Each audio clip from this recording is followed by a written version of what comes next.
इस परमेश्वर के इस सतनाम के जाप से आपके पाप कटेंगे, आपके श्राप कटेंगे, आपके ऊपर तीन ताप का जो दुख, भूत प्रेत पितर जो भी आपके ऊपर आपदाएं आई हैं, ये सब नष्ट हो जाएंगे। क्या बताते हैं? जब ही सतनाम हृदय धरो, भयो पाप को नाशे, जैसे चिंगारी अग्नि की भाई पड़े पुराने गाशे। कबीर परमात्मा कहते हैं अपने उस सच्चिदानंद घन ब्रह्म की वाणी में, कबीर वाणी में, उस तत्व ज्ञान में कहते हैं, जब ही सतनाम हृदय धरो। हृदय धरण का अर्थ यहां पर है कि जब आपको यो नाम मिल गया और आपने सच्चे दिल से इसका जाप शुरू किया, नियमित रहे और मन में किसी प्रकार की कोई विक्षेप आपका उत्पन्न ना हो गुरु, परमात्मा और मंत्र के प्रति, फिर ये आपके हृदय धरा गया।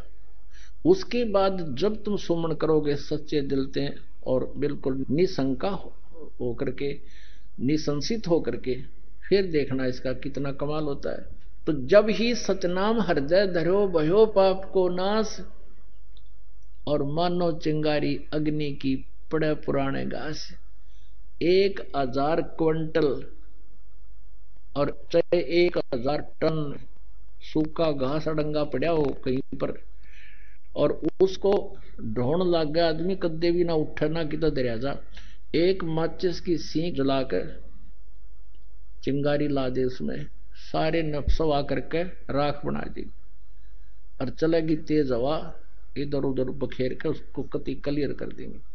तो यहां परमात्मा कहते हैं, जब ही सतनाम हृदय धरो, भयो पाप को नाशी, जैसे चिंगारी अग्नि की भाई पड़े पुराने घासी। जैसे सूरज के आगे बदरा, ऐसे कर्म छयारे, प्रेम की पवन करे चत मंजन, फिर झलके तेज नयारे। जैसे सूरज के आगे बादल, ऐसे कर्म छयारे। जैसे सूर्य के सामने काले काले घोर बादल छा जाते हैं, उसका प्रकाश धीमा पड़ जाता है, ऐसे आप आत्मा और परमात्मा के बीच में हमारे पाप कर्मों के बादल छाए हैं। क्या बताया है कि जैसे सूरज के आगे बदरा, ऐसे कर्म छयारे, प्रेम की पवन कर चत मंजन, फिर झलक तेज नयारे। अपन आत्माओं, आपने उपदेश भी ले लिया, आप जाप शुरू करो सच्चे दिल से मर्यादा में रहकर।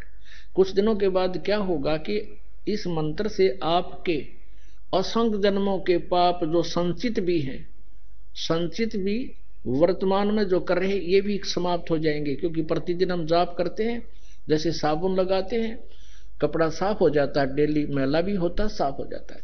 और पहले के कपड़े मैले रखे हुए भी साफ कर लेंगे, साबुन मिल गया, तेल मिल गया, सारी व्यवस्था मिल गई हमारी।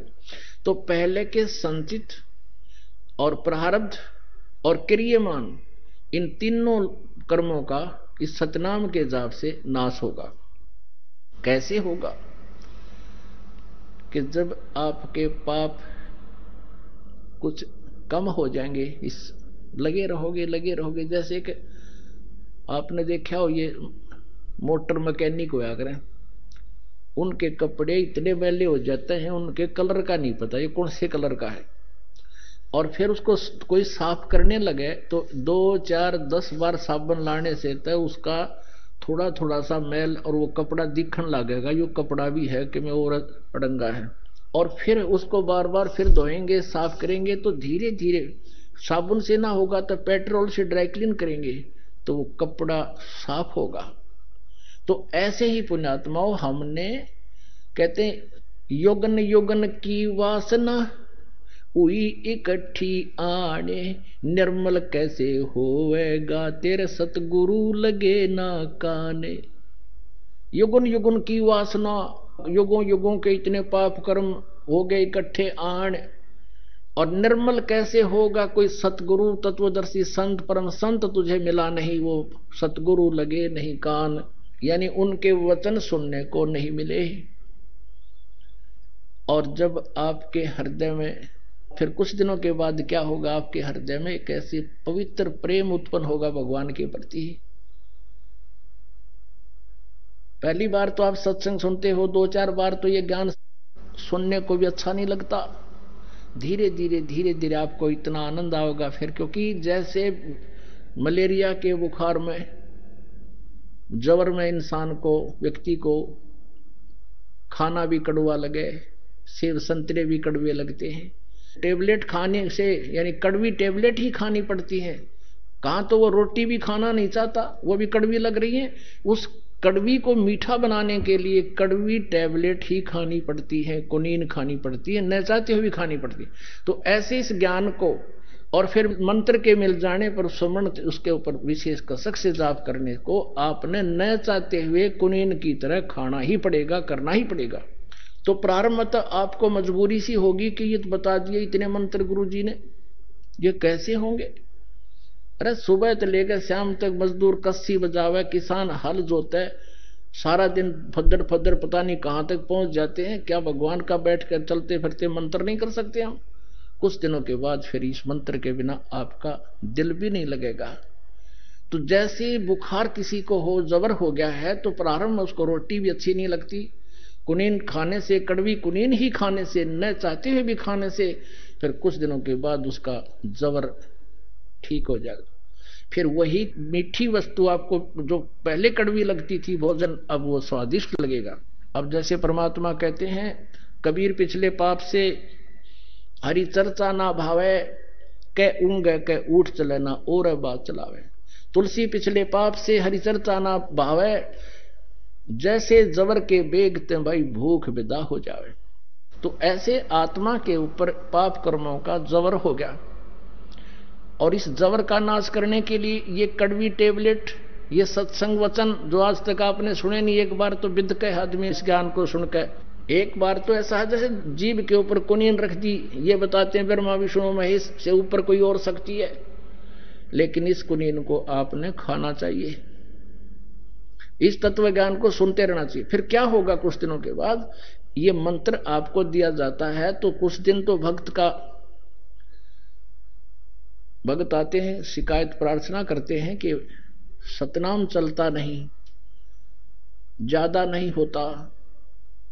कुछ दिनों के बाद आप इसको चलाते रहो धक्का सा करके, कुछ दिन फिर अपने आप चलेगा, आपको बहुत आनंद आएगा। फिर आपकी आंखों में आंसू आने शुरू हो जाएंगे, भगवान की जरा सी भी चर्चा होगी।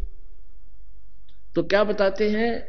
युगन युगन की वासना हुई इकट्ठी आने, निर्मल कैसे होएगा तेरे कोई संत लगे ना कान। जब संत आपके कान लग जाएंगे, यानी सतगुरु मिल जाएगा, फिर क्या होगा? जैसे सूरज के आगे बदरा, ऐसे कर्म छयारे, प्रेम की पवन करे चितमंजन, फिर झलके तेज नयारे। आपको बताया ना कि जैसे 1000 टन घास फूस पड़ा हो अड़ंगा, एक माचिस की सीख लगा दे, सवा हो गया, तेज हवा चल इधर उधर बना कर ऐसे फेंक दिया, कहीं का कहीं गया।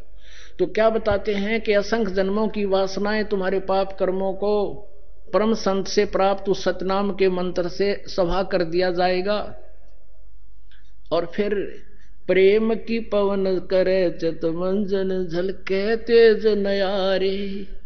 फिर आंखों में भगवान के प्रति वो प्रेम जागेगा, आंखों से आंसू चलेगी, वह प्रेम की पवन चलेगी। इन बादलों को, जो बीच में बादल अड़े हुए हैं कर्मों के, उनको फेंक देगी, तितर बितर कर देगी, और फिर आपकी आत्मा निर्मल होगी, सतलोक प्राप्ति होगी। बोलो सतगुरुदेव की जय हो।